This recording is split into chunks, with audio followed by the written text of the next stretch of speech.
Everyone, welcome to another Vibrant Music Teacher Chat. It is so great to be back with you again, and I think we're ready to kick this off.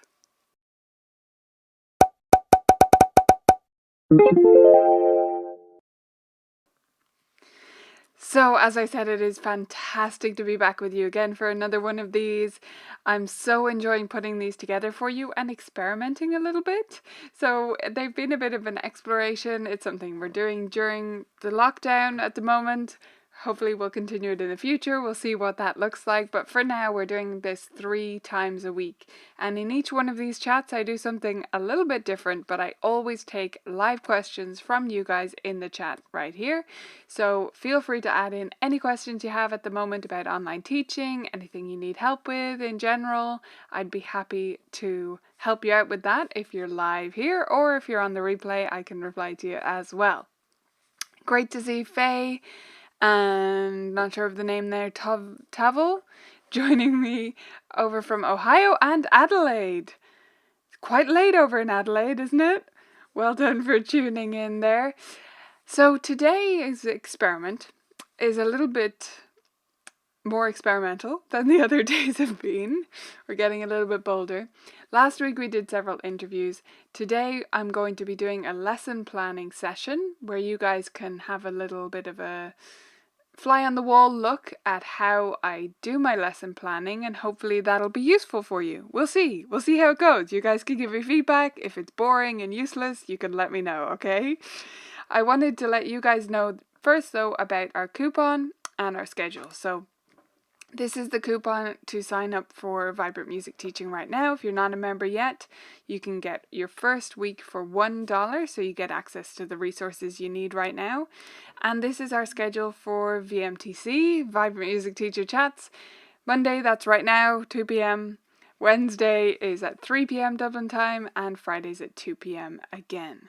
So those are when we're going to be live each Monday, Wednesday and Friday, 3 times a week. I hope you guys have been enjoying them so far. As I said, we had 3 different interviews last week, which was so much fun. I mean, what wonderful guests, right? We had Tony Parlapiano, we had Jana Carlson, and we had June Armstrong. A whole mix of people. Really fantastic. I really enjoyed those sessions myself. I'm sure you guys did too. And at the same time, it feels quite good to be back in a solo session, right? Where I can just chat with you guys and connect one-on-one, and there's no one else in the room except all of us, right? The magical, mystical, fictional room. Okay, so that's what we're doing today. We're doing a solo session. As I said, I'm going to be planning my lessons. Before I get to that, I wanted to show you guys, especially members who are live, our new community area, just in case you haven't seen it. So this is the new area on the site, which is our new community forums. It's already hopping. It's already got loads of memes going on and fun stuff that members are sharing. And I'm sure it's going to get even more vibrant as things go on.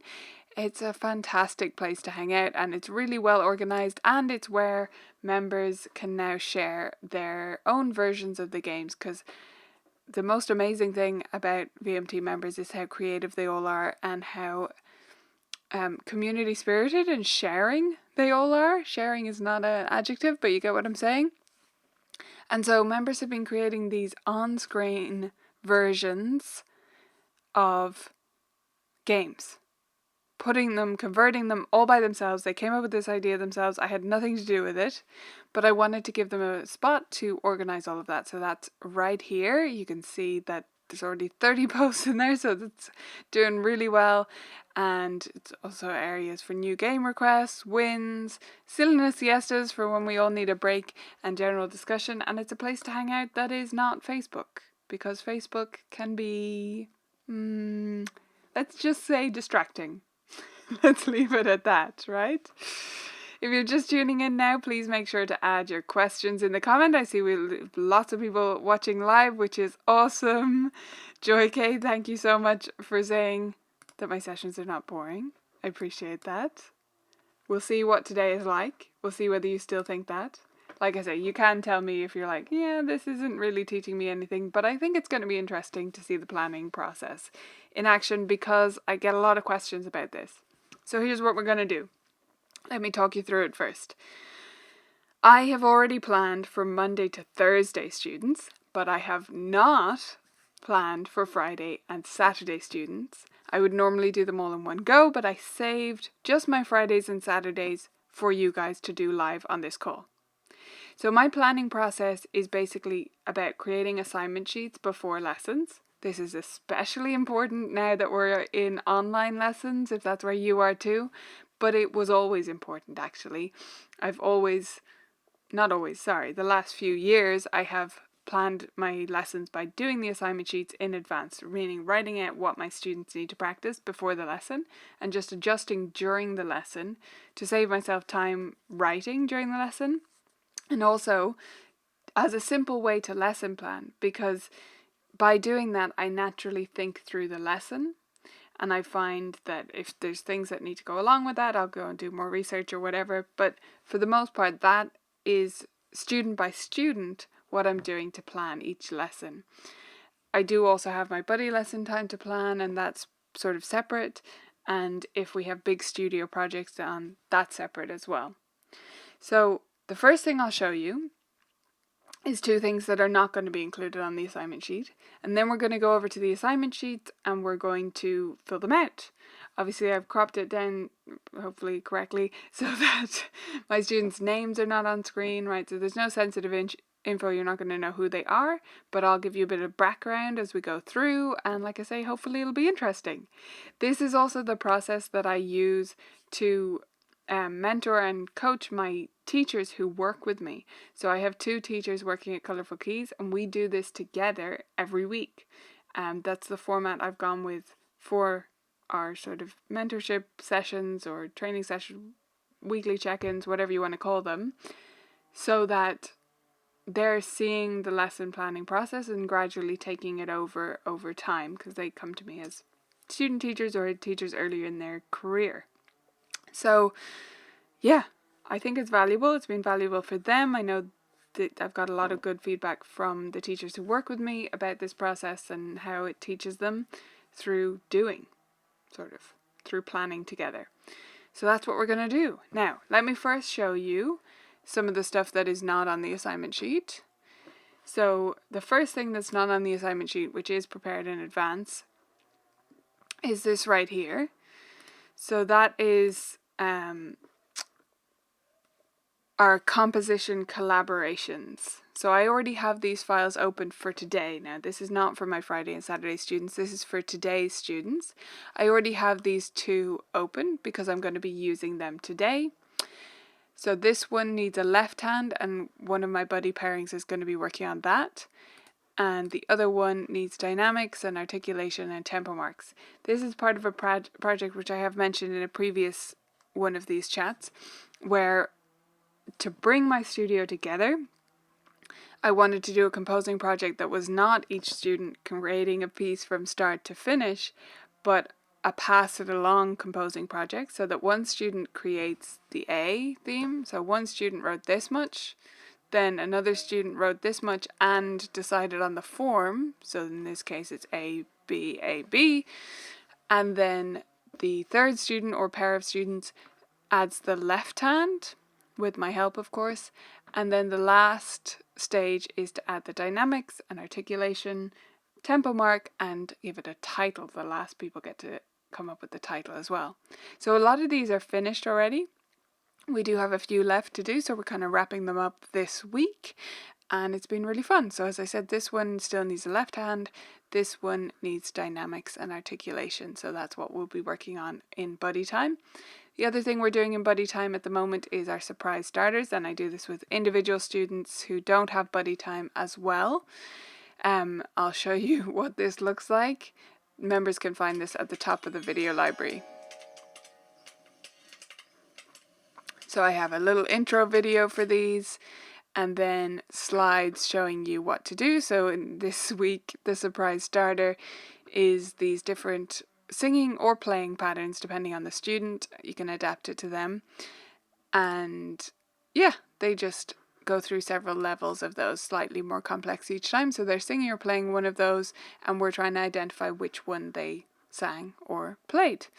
And it's yeah, going to be a fun experiment. So the point of these is, yes, to do some oral and rhythm work, but also just to sort of have something that's surprising and fun, and they know to look forward to it every lesson. We do lots of games and other stuff as well, but this is something they know is at the start of each session, and it's something silly and fun, and we have a good giggle about it, and it's great. So I'm coming up with a new one of these each week. And members can find them on Monday once I've created them. I'm actually doing these in real time. I'm not planning them ahead. So on Monday, when I've created it for that week, you can find it up the top of the library, the video library that is, since it's a video. And yeah, you're welcome to use them. Different one each week. So there's 3 so far because I've been doing it for 3 weeks. So you can explore all of those. So that's the stuff that's not in the individual lesson time that I include on my assignment sheet. But now we're going to go over to the assignment sheet. Let me know if this is making sense, guys. Give me some feedback in the comments. We're going to go over to the assignment sheets and I'm going to talk you through them. Oh, wait. I'm going to come back on camera here because I have something important to say. Are you ready for this? This is really important. And one of the reasons I was a bit dubious, I think you can hear that in the way I'm talking about this assignment planning session.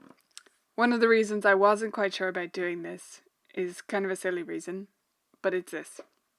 I don't want you to ask me about the software and focus on the technology. That does not matter, okay? Doesn't matter. I'm going to use InDesign. I don't want you to use InDesign. That's what I use because I'm a designer, because that's what I do. I'm in InDesign all day. It's the most comfortable software to me. That is why I'm using it. It will not fit that description for you, and so I don't want you to use it. I want you to use something you're comfortable with. You can use Google Docs. We have a template for that in the library. You can also download the PDFs, which you can literally type into, and that's what my the teachers who work for me, that's what they do. So it can be simple. It doesn't have to be in InDesign. Technology does not matter. Okay? Let me just answer this question from Helen before we dive into those assignment sheets, and let me know that you've understood that and that I don't sound too harsh and crazy. Where are the surprise starters in the library, Helen? They are in the video library. Video library, not printable library, because they are not printables. You cannot download them. They're an extra bonus thing. They're not part of like our 5 new games or anything like that. So video library is the place to grab them. And it's a link that will open in your browser just like that. So you can play it directly there. Alrighty. You ready to dive into InDesign? Okay, let's do it. So this is what it looks like. So this is what I've done so far so that you're caught up with where we're at. I have already duplicated the pages. So to start off each assignment sheet, I simply copy this page and then I change the date and I changed the composer because we have a fun different composer each week to colour in. Now, a lot of students aren't printing these, but some still are, so I'm still including the colouring sheet even when we're all having at-home lessons. So that's all I've done so far. I have duplicated the sheet, changed the date and the composer. So other than that, it's exactly as it was last week, right? It's what they received last week for their homework assignments. So we're going to go through here to the different students. Start over here so I don't get lost. Okay, so this student is in Pianist Book 1. You can see that at the top. That's something I've added recently to have their current books there. That isn't relevant in online lessons, but it was something I added simply so that parents had a basic place to look to make sure everything was actually in their bag. I know I'm not alone with students who come without certain books that they're supposed to have, right? Especially when there's a bunch of siblings who come together. They have a lot of books to bring and they would miss some of them. So that's why I added that. Then they have a warm-up or review piece at the moment, at least one, most of them. And so they play that first thing at the start of the lesson. It's something that they already know really well. So that won't be changing as we go through our planning here. Now, then we have the technical exercises here. Those won't often change from week to week. So in this case with this student, we're going to be leaving that as is. She's still working on kangaroo and tree frog. Even though she's going on to the monkey here. If you're familiar with Pianist, you might be expecting that to say monkey swinging, but actually she still needs a bit more practice on those two, so we're sticking with those two. We've got the sight reading level E cards, that'll stay the same, and obviously the directions there are still the same as well. So, Monkey Blues then. This one she's working on for our comfy couch concert, as I'm calling it, our online concert that we've got coming up soon. So she's going to be recording a video of that. So I just have advice there to make sure she's listening to it lots of times, because she was getting muddled with the different sections. I find that the most, I think it's the most, not even just in book one, it's the most challenging rote piece to teach, actually. Of pretty much any piece I teach. So I should look at some more strategies for that. I do experiment with it, but I always find those patterns difficult to stick in their brains. Maybe I need a new trick there. Anyway, so she was having a bit of trouble getting those patterns sorted and which bit goes where and what comes after what, especially through the online format. She isn't having the easiest time of that at the moment. With that particular format, it just depends on different personalities, doesn't it? So that is where she's at with that. She'll be continuing the work on Monkey Blues since she's doing it for the concert. Then we have the Mosquito and the Hippopotamus and Spiky Monster here. These are going to change because actually she's doing pretty well with all her reading, and she's going to be moving on to book 2, which has already been delivered to her house. And I'm actually deleting Happy Birthday as well. So at this stage now, if you look in the tiny corner view, you'll see me turning around. This is where I would get out the relevant book. I keep them directly behind me, all copies of every book my students are in, pretty much. And I open it up. Now, I happen to know, but I'm just demonstrating for you guys. This one, since it's the first piece, or the first reading piece, I happen to know it off the top of my head, but if I didn't, this is where I would open it up and have a look at what is coming up there. So we'll do that. I leave that on my desk, and then I write it in here. So I am going to only assign her this first one piece, since, as I said, she's having a bit of trouble with the online lesson format and following that. And I want to take some time to just make a big deal out of her graduating to book 2 and make it a really fun experience, not a stressor. So that's kind of, where I'm at with that. We're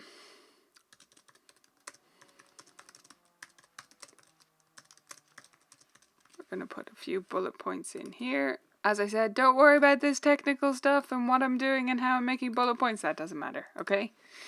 So she's going to point to the skips before she plays.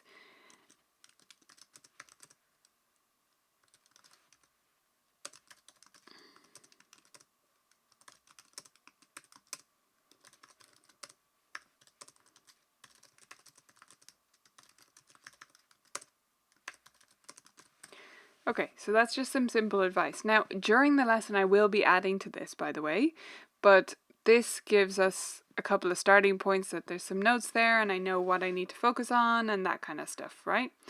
So I'm just telling her to point out the skips before she plays, take it very slowly and bounce up from the key with your whole arm.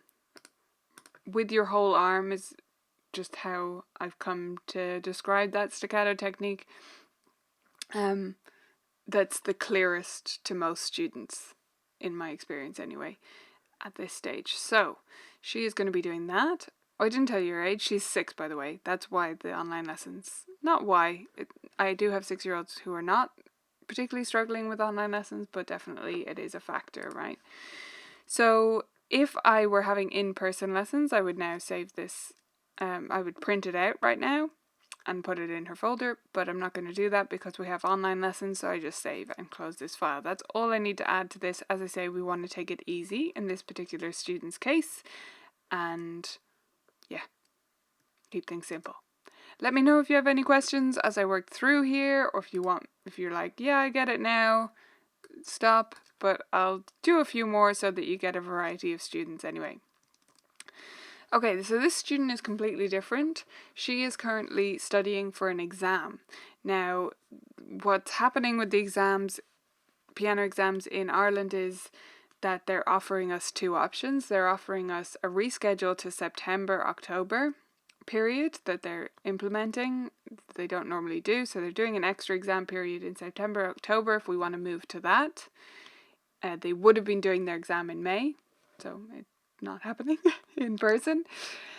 And the other option is to do an online exam where they video record scales and pieces all in one video where they announce each thing, and then the teacher submits the marks for the extra stuff, the oral, sight reading, all of that. We just submit those ourselves. So I only had 3 students in for exams in this period, and it looks like all of them are going to opt for that video option, which is what I recommended where it was possible, because I don't want them to have to drag on all of this material for the whole summer. That does not sound fun to me. So we're not going to do that. We're going to do the video exam. And so this student is preparing for that now, for the video version. So that's why it says here, practice announcing before playing, because she's going to need to, this student is quite young for doing a grade 3 exam, and she's going to need to explain what she's doing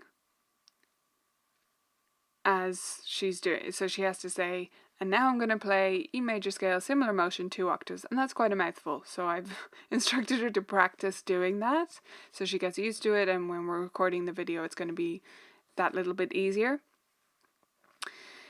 This note, I'm sure many of you will appreciate or sigh at, is because her practice instrument is a keyboard that is not full size. And as I said, she's doing grade 3, okay? So she's not at the beginning here. We're talking about this going on for years. Now, there are a lot of extenuating circumstances, which I won't go into here, and she has been practicing at her grandparents' house where they have a piano as well. But she can't do that right now, because obviously she can't be putting her grandparents' health at risk. So I've been telling her to practice this whole thing up an octave because, yeah, she was mixing up the octaves because she would run out of keys and then do a bit of it down an octave, and it was getting all muddled, and we figured it mostly fit if we went up an octave. So these are the things we do, right? This is real life. I don't have any magic solutions either if you're expecting me to, and that's it. For this particular case, for these kind of, like, we're preparing a series of 3 pieces and we're in the final stages of preparation, I am just going to leave this as is. I'm not going to change any of these notes because I want to have this already where we were at last week and then go from there this week. So I'm really just showing you guys. I'm actually just going to close this. It's going to stay exactly as it is, just with the new date and the new composer, and I will adjust these during our lessons. So if, you know, these are perfectly staccato and it's beautifully crisp, then I'm going to remove that bullet points right now. Yeah, so that's another student done. I'm going to come back here and just check in with the chat. So we had a few questions there. So, Colin, how long do you keep Pianist Safari tech exercises going for students? However, sometimes I don't think playing until they can play that technique piece is enough. Yeah, it's not, Colin, a lot of the time. So yes, I keep those technique exercises going for a long, long time. I mean, all the way through book 2, I'm still checking up with them. Depending on the student, some will have beautiful technique and be pretty reliable about it, but they'll still need check-ins every so often with each of those exercises.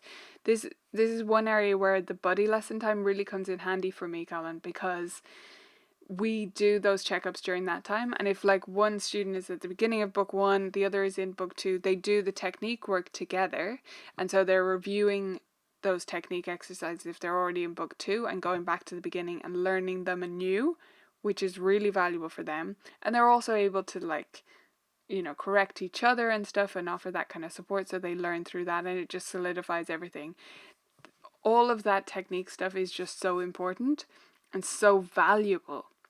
It's one of the wonderful, wonderful things about Piano Safari, and so I do review them often, and I keep them on their assignment sheets for a very long time, actually. Even after they've long finished that rote piece, they might still be working on them, and I'll actually cycle through them. So like you saw Kangaroo and Tree Frog were there, that might not always be the case. Like if she was still struggling with Kangaroo, or if I just thought there was a particular issue, like the fifth finger was collapsing or something, I would have taken her back to Zachariah Zebra and put that on there as a review, and then cycled back through again. Hope that helps, Colin. Helen, I really like the formatting you use. It's very clear. Do you find parents print off the pages, or do the older kids just access the notes online? At the moment, most of them are just accessing them online. However, I know several of them are printing them out, and like even a couple of families told me, actually, we've ordered ink so that we can print out these sheets because we find it so valuable to have them in hard copy. So yes, we're using paper, but it really is worth it. And like I say, they colour in those composers at the bottom, so that's valuable as well. Joy K, where did you find suggested order of study? Oh, that you saw at the side there? That is from Masterwork Classics. I have that there because outside of her exam preparation, so it's kind of on pause right now, but outside of her exam preparation, Joy K, that student is doing Masterwork Classics level 4, and so I like to have that in there because I don't do those pieces in order, and it's really handy for me, especially with the online lessons, to have. You might have seen I had like highlighted bits. You might see this later on another student, I'm not sure. Highlighted bits, which are the ones that they've done. So in the absence of having their book and ticking them off, it's hard to not to recall because I have everyone's sheets above, right? I have all the previous sheets, so I can look them up, but it's good to have one handy view, and so that's why I scanned in just that page of those books for my own reference there. But Masterwork Classics is what that is. Linda, great comments today, guys. Linda, how do you get the kids to fill in the practice they have done? Do you think Tanara is an invasion of privacy on Big Brother watching? I'm not sure I've spelled Tanara right. You did spell Tanara right, so well done. Do I think Tanara is an invasion of privacy? I don't know about that. I'm not going to get into that whole philosophy. However, Linda, I don't use Tanara or my music staff notes or anything like that in general because parents value piano as a no screen time area. I found that's much more valuable to them than having that kind of management, and they prefer printed assignment sheets. It's just as simple as that. So I go by what is going to serve my community the best, and that is it for me because they don't want more iPad time. Most young students do not have their own device. They share with a parent or with a sibling, and I'm just going to cause fights if that's needed for practice time, honestly. And I never want to be doing that in a house, so no. One more question and I'll get back into the rest of the students. Seems like you guys are finding this interesting. Like I said, it was a bit of an experiment, but it seems like you found it valuable. So Joe said, love the idea of starters. Techie question. Can't get the videos to work on Zoom. They hear the audio, but don't see the video. I've tagged share computer. Wait, they hear the audio, but don't see the video.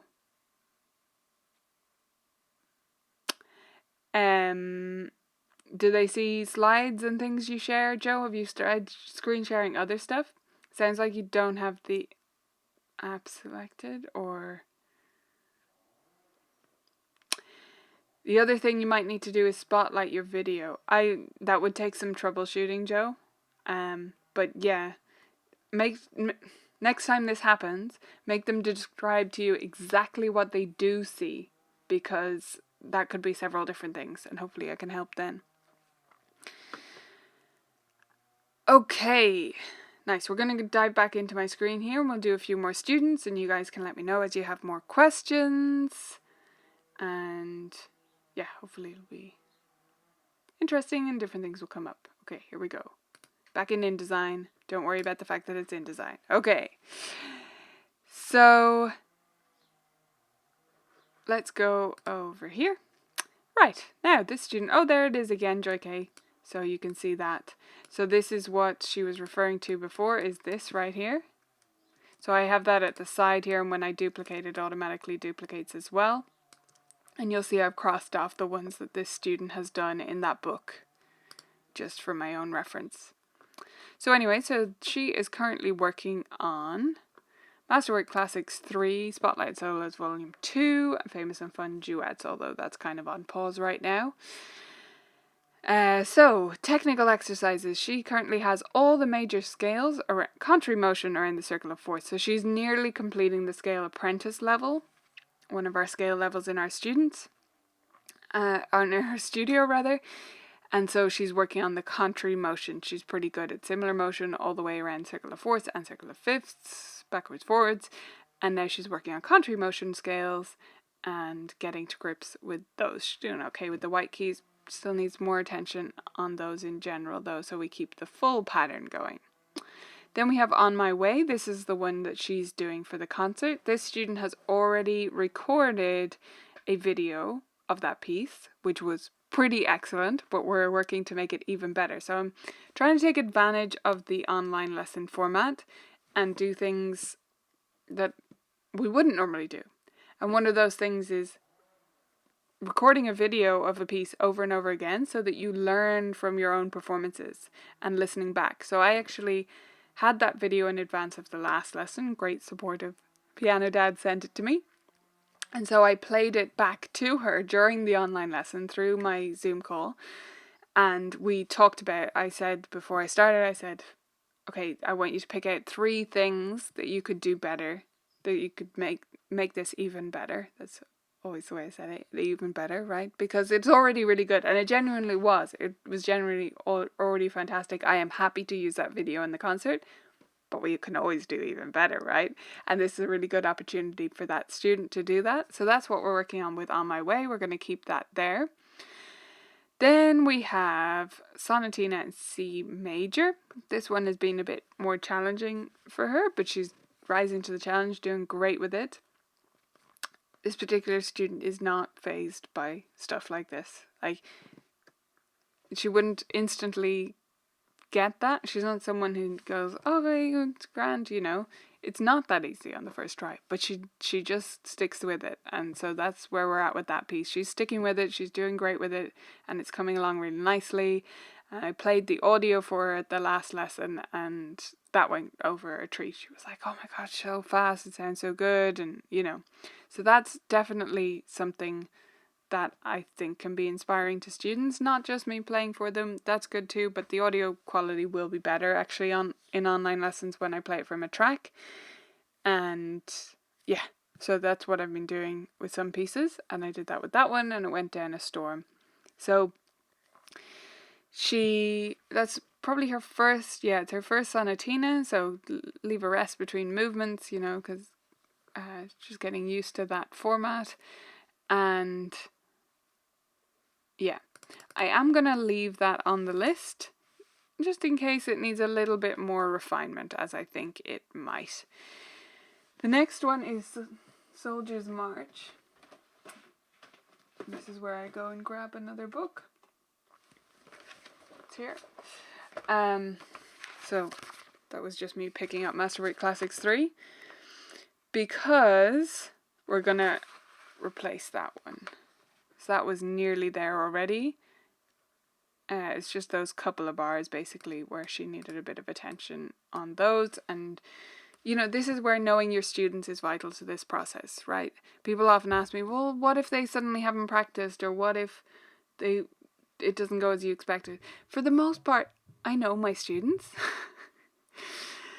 And I know the ones that practice, and I know the ones that don't practice. And yes, they do vary from week to week, but I have a pretty good idea of what's going to happen during the week in between lessons. And so if I tell her those, in this particular student's case, if I tell her those 2 bars need a bit of attention, something strange is going to have to happen this week for her not to have fixed that problem. Actually, I mean, that's just the type of student that she is, which I feel very fortunate to have, of course, but she is going to fix that. And so there's nothing in particular more that she can learn from that piece, right? And that's always what I'm asking myself is there more a student can glean from this, or have they maximized their learning from this? And if they have maximized their learning and they don't want to prepare it for some particular performance, and they're not madly in love with the piece and want to retain it or memorize it or add it to their anytime, anywhere, anyone list where they memorize it for future, then we're going to move on. So that's what we're going to do. So she has just started on the jumping one. So you see I am jumping around quite a bit here actually. If you have a look at the suggested order. Soldiers march down here. We actually did that first and then we did jumping, and we're messing with the order a bit. So what I'm going to add now is going to be another romantic contemporary one. I think it's going to be, just have a look here at the one I was thinking of.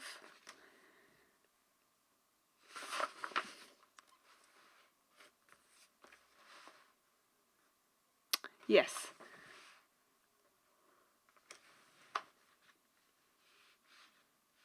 Okay.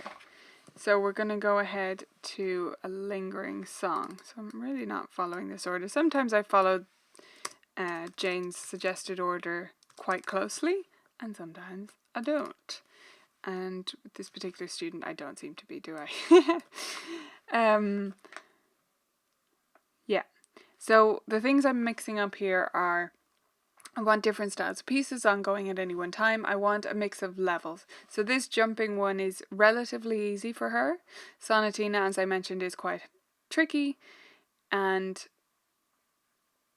On My Way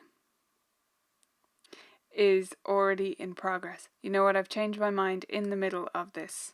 And this is kind of why I wanted to do this live, and I thought it might be interesting, is so you guys could see the actual process as it happens, because this is what I would do. I would go, I think I'm going to do this one, and this is why I want to do it, and I have a perfectly good reason, and then in the moment, or like while I'm planning, I say, oh no, wait, that's all wrong.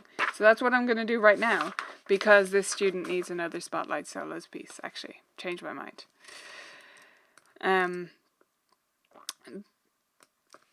She absolutely excels with her Spotlight solos. So she did volume 1, and I gave her a whole bunch of really interesting, great different options for music for moving on to after volume 1, when she'd finished all the pieces in that, including volume 2, but loads of other stuff. Pop music, jazz pieces, whatever. And she said, I just want to do volume 2. I just want to keep going. I said, great. Okay, you love Jennifer Eklund's pop solos. That's great. I'm happy with that. She absolutely excels with them. So we're going to go onwards and upwards to Home Run. I'm not even going to mix up the order in Spotlight Solos, because I know she wants to go through every piece in that book, and that is her style. And if I jump around, she's going to be like, well, why? Make sure we come back to that one, right? So we are going to do Home Run, and we're going to tell her to tap out the rhythm.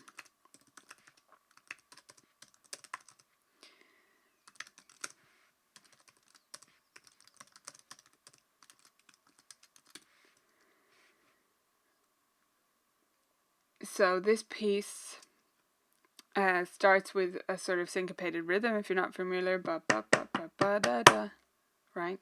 So, sorry, da da da, ti ta ti. So when we do this in the lesson, I'm going to be having her do this in Kadai syllables, because it's going to be more beneficial, I think, in this case. She could also count it out. So if she has any trouble with the Kadai syllables, that would be my backup plan. Or not backup plan, but yeah, that would be plan B. So I will have her say the Kadai syllables first of all, and then combine the hands. So she's going to be tapping. In fact, she's going to be tapping the two hands. They're going to come back on camera, but you won't be able to see my hands anyway, so what does it matter? She's going to be tapping, so it could be 1 and 2, but I'm not going to do that. I'm going to go T, T, T, T, T, ta, T. Okay?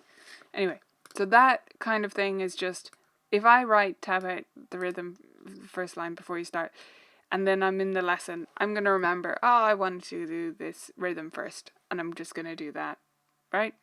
So that's all I need to remember that, but it says a lot to me. That's why I find this process so valuable. So that's home run. We're going to stick with jumping and sonatina and see where she gets up to with those. And she has 3 review pieces, so we're sort of oscillating through those. Okay, wow.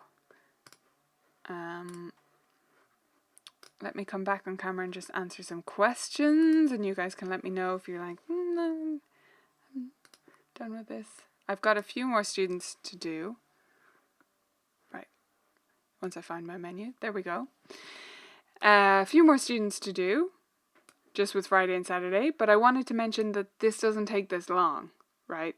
This is way faster. I hope you see how talking through it out loud, thinking through it out loud on a call with you, it's going to take a lot longer, and that's fair enough, and that's why I only saved a few Friday and Saturday students for you guys, but this really is a very fast process for me because I'm so used to doing it and so used to thinking in this way. So, a couple of questions here in the chat. Claire, how often do you change, review the warm-up piece? Claire, I review it at every lesson, so it is genuinely a warm-up piece. They're supposed to do it at the start of every practice session. Not all of them do that, of course, I'm sure, but I do it at the start of every single lesson. So it's genuinely their warm-up, and they get used to playing it. How often do we change it? We change it when they want to change it, and we do sometimes have several, like you just saw with my student there. So she has 3 on the go at the moment. That's perfectly fine. So when they finish a piece, in general, if I suspect that it might be a favourite, I'll ask them, oh, do you want to add this to your warm-up list? They say yes or no, and we add it or we don't add it, and that's pretty much how it goes.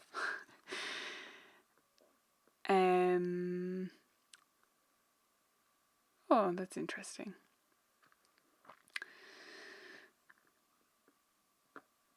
There's the other question. Christy, how do you like online teaching compared with live lessons?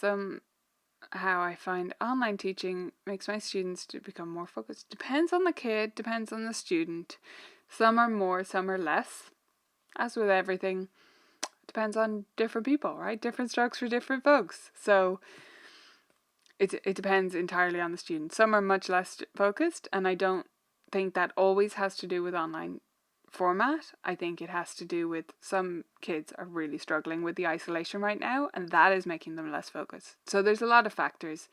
Yeah, it's a different flavor. How am I liking it? I still prefer teaching in person. I think I always will. It's better for my ears. It's better for the connection with students. Although there are definitely fun things and benefits and interesting things I can do online, and I don't think it's inferior teaching, but I do still prefer in person.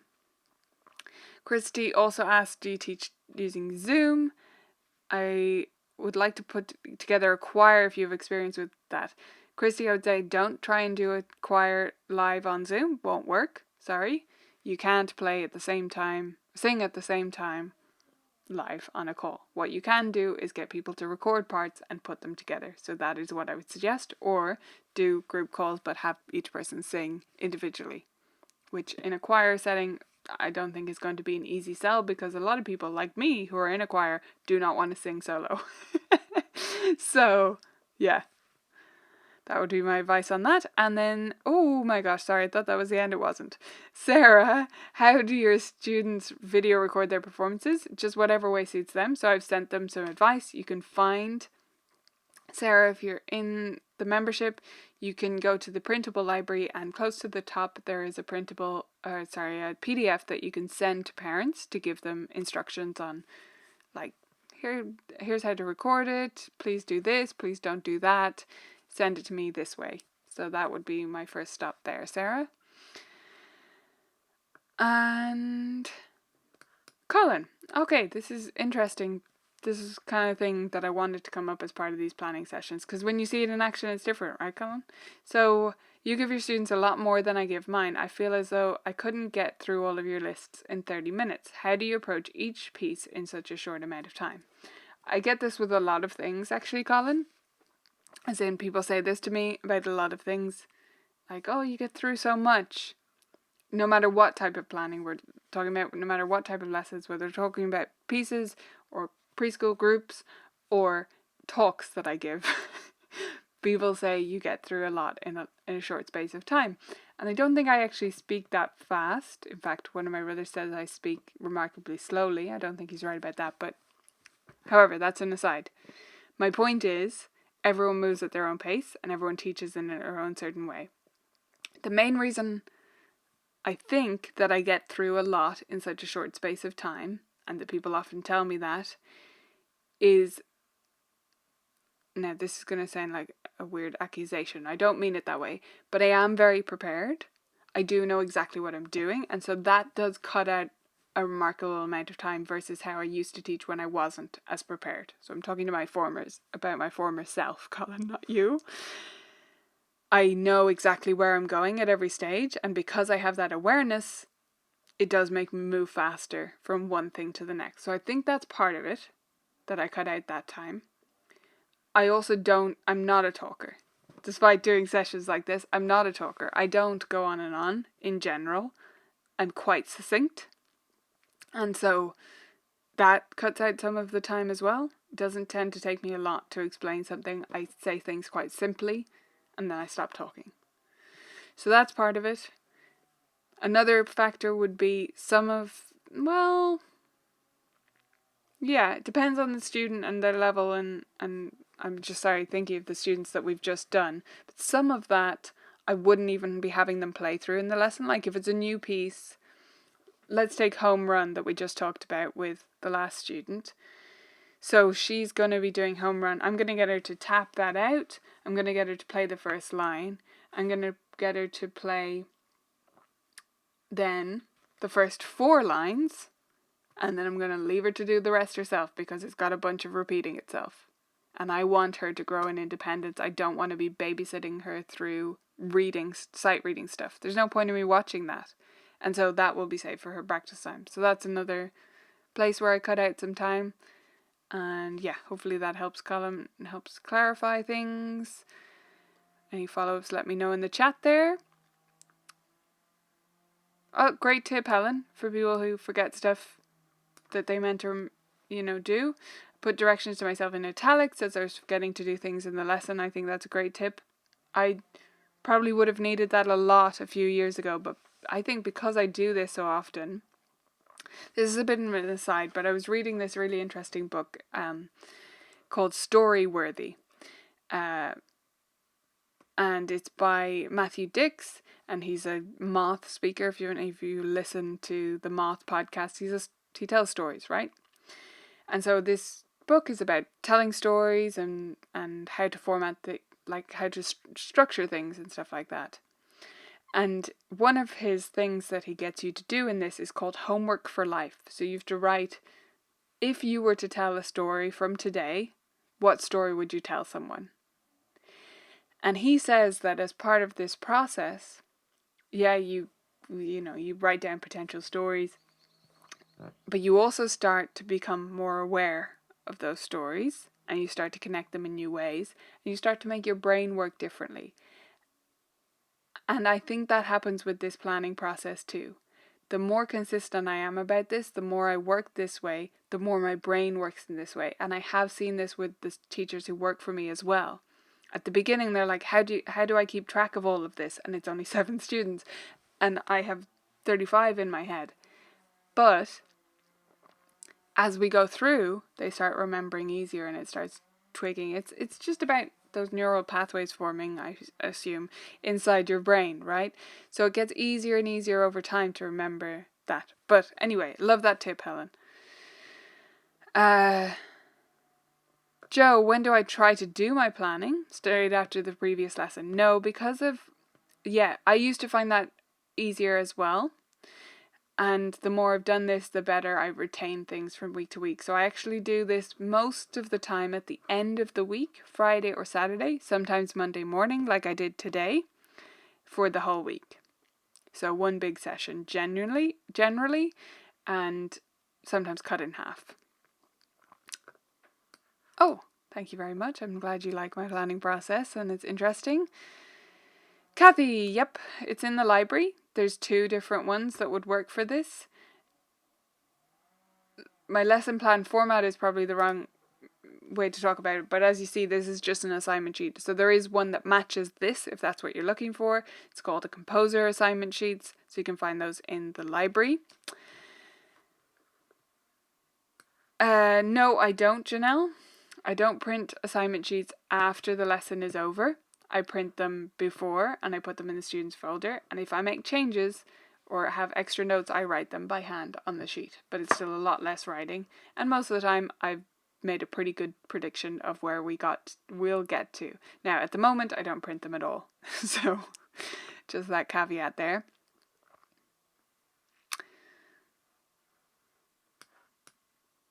Colin, that's interesting because I give each student a sheet like yours straight after their lessons. I often go through the whole piece with students. Maybe I shouldn't. I can be chatty too. Yeah, I think it's a combination of things. And like I say, every teacher has a different style, and some teachers might feel that I was being abrupt and might prefer your chatty style.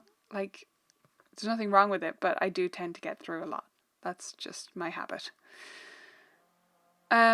Jody, where do I keep track of off-bench activities used? So I do that for buddy time in a separate Google Sheet. Right now, I'm planning my buddy time around the composing and the surprise starters and the games. It's all on screen anyway, and it's adapted to all levels. Sorry. And so right now, nowhere, but normally in a Google Sheet.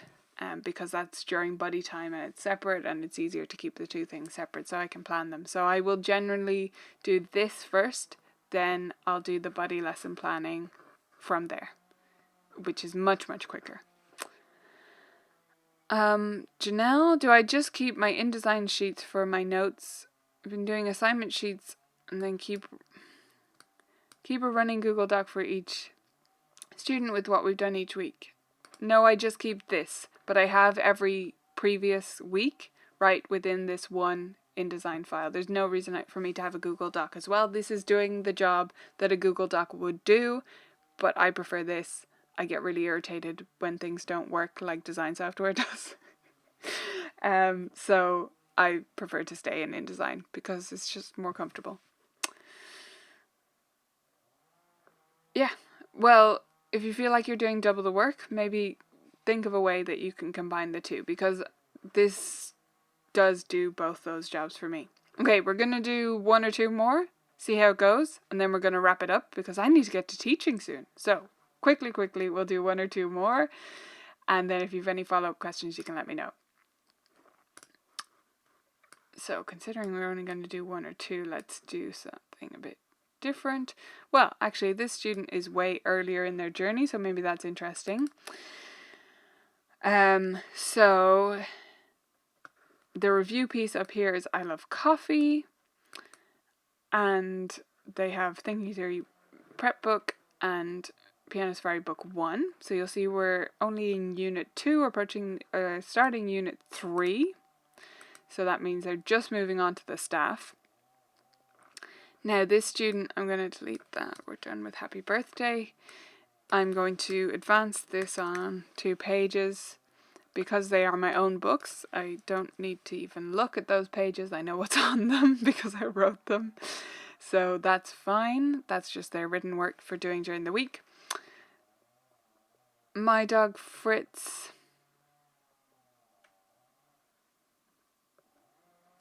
Yeah, no, that went really well.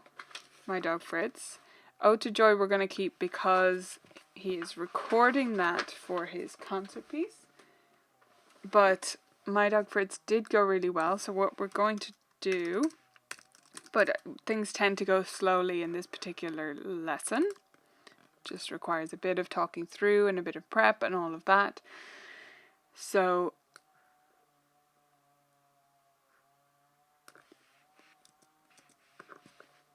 it doubly needs that advice there.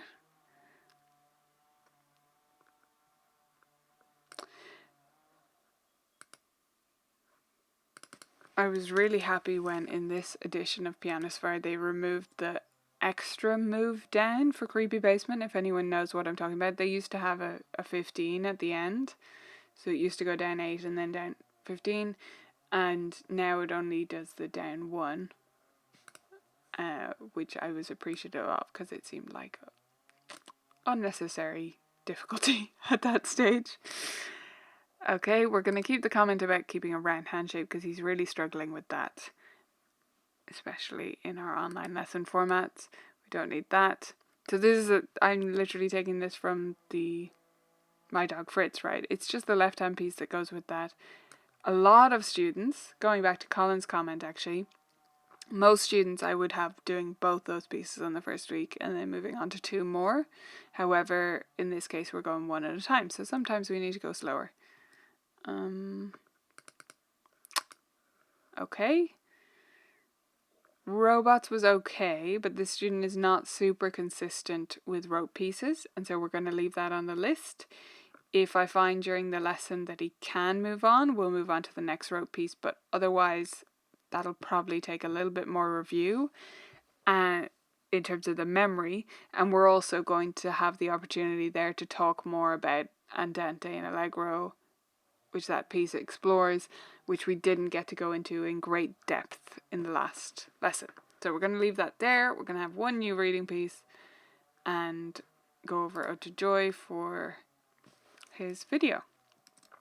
Okay, last one. We'll do one more. I'm not sure who we should choose though now. This is difficult. Let's do Freya. Okay, so this is Pianist older student, level 2. So that's interesting. I love the older student, by the way, of this series. If you haven't checked it out, it's really, really good. Now, level 2 is definitely challenging. And so this student has been in this first unit for a little while, but that's okay. She's going to be recording station number 2 for the concert, as you'll see there, and we're going to keep those comments about keeping your heel on the floor when pedaling. Station number 2, if you're not familiar, has lots of legato pedaling, and so she's been working on that. Not a new concept, but definitely one that takes a while to solidify, right? So I'm working on that, and I've been showing off my Jedi power of the mind by identifying when students are not keeping their heel on the floor, even though I cannot see their legs. Which, you know, some of them are impressed by, some of them don't think anything of, but I think it's pretty good that even though I can only see their torso, I know when they don't have their heel on the floor. I don't know if you find the same thing. I can still see the rest of their body moving just that little bit more and know that they're not doing it this way, they're doing it that way, as I say. I even do that when we're in person, by the way. That gesture with the hand often gets the point across in terms of pedaling with your heel on the floor. So, all that being said, she's going to keep station number 2. Waltz in D major is definitely going to take a little bit more practice this week. Soaring is the only one probably that needs a bit of updating. This student has slightly shorter lessons, by the way. She has 50-minute buddy lessons, which I'm actually phasing out next year.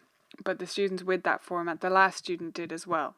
Most of my students don't, but when they do, it is that little bit tighter and we can't get through quite as much. So we just have 20-minute solo time. So,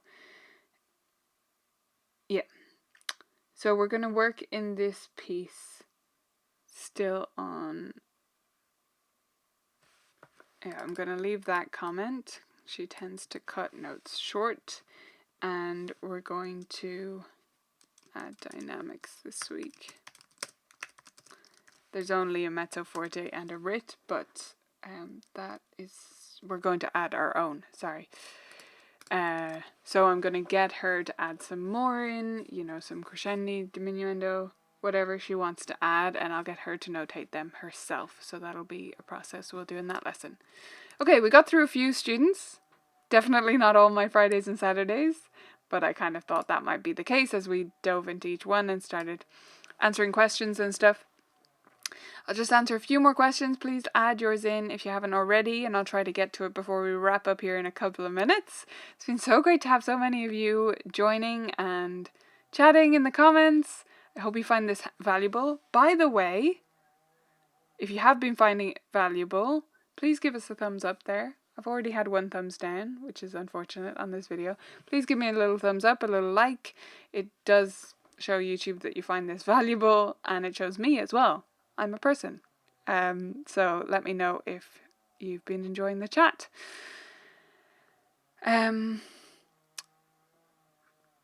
Bernie, what's a good app for online lessons and microphone quality? Sorry, lovely explosion of likes there. Microphone quality for quality of sound. There's so many factors here, Bernie. What I would suggest you do is look on the channel, like just click through to the Colourful Keys channel and look for my troubleshooting video. Just search within the channel for troubleshooting, and therefore you will find, and there you will find my video about some of the most common issues that come up, because there are a lot of them and they're all little niggly things, and it's impossible for me to diagnose which one is the problem for you. So I use Zoom if that's the info you want, but there's so many factors that go into the quality of sound and video, including internet speeds and microphones and all of that stuff. So I recommend you check out that video. Bernie,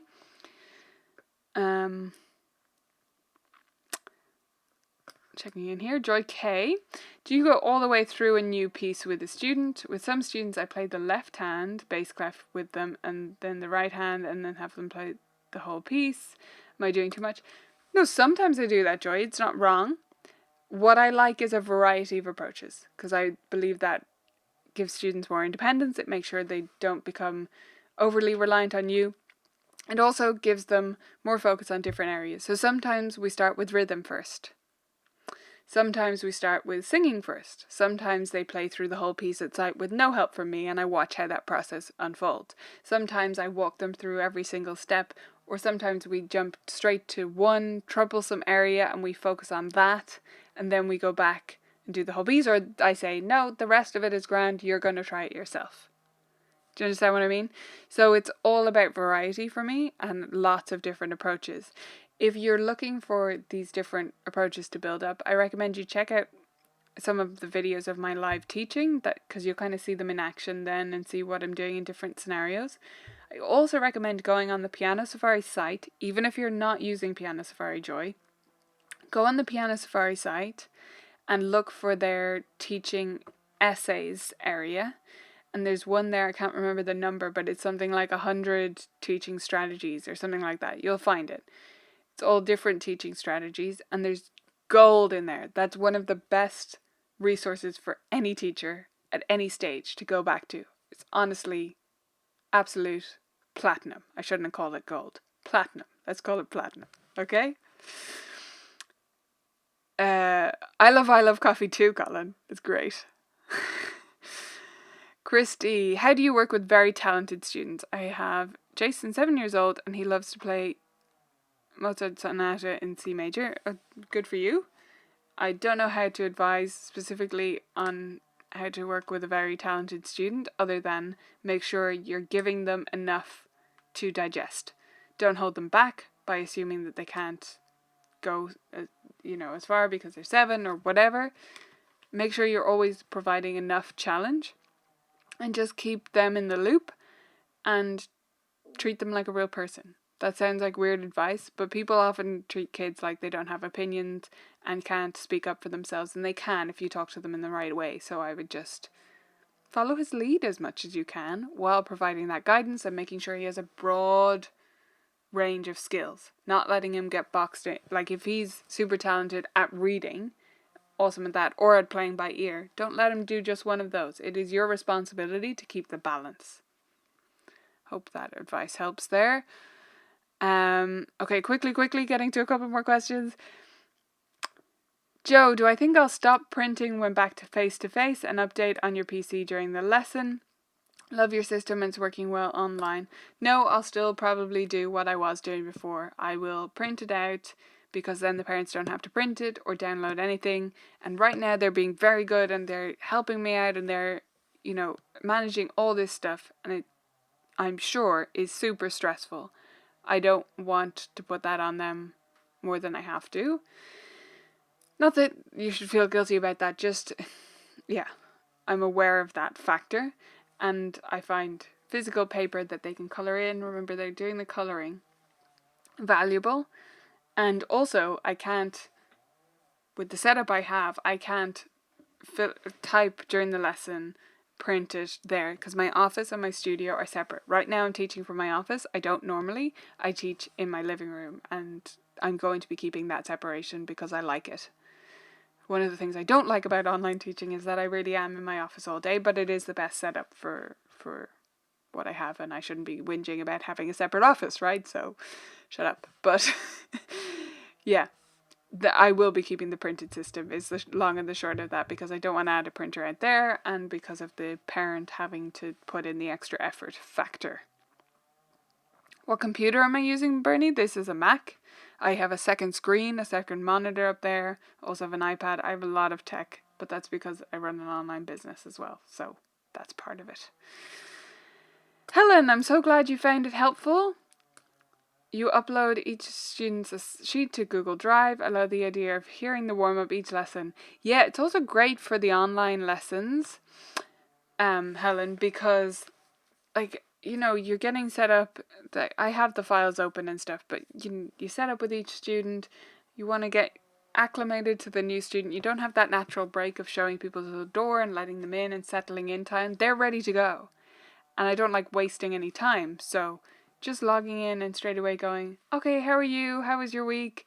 Awesome. Let's hear your warm-up piece. Let's get the fingers warmed up. And then I have a second to double check what I'm doing and all of that, which is great. And I'm listening, obviously, at the same time. Last question, quick, is penguin math teacher. I mostly chose it because you have the penguin.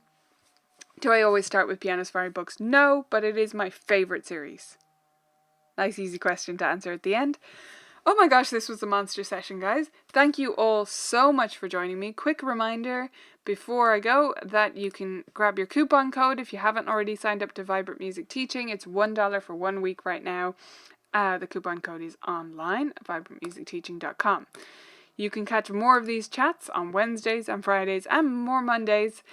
2 p.m, 3 p.m, 2 p.m. are the Dublin times. You'll need to look up the conversion for your time zone, but that'll give you a starting spot for that. And Wednesday, I hope you'll show up at 3 p.m. because I'm going to be joined by the wonderful and fabulous and just buzzing Rosemary Prenner. She is awesome. If you haven't met Rosemary yet, you are going to love her. She is so fun. And I'm looking forward to chatting with her then. And I'm going to leave Friday as a surprise for now. So that's it for now. I will see you all on the next one. Thank you so much for joining me. Thanks for all the likes. I really appreciate that. And I'll chat to you soon. Bye for now, guys.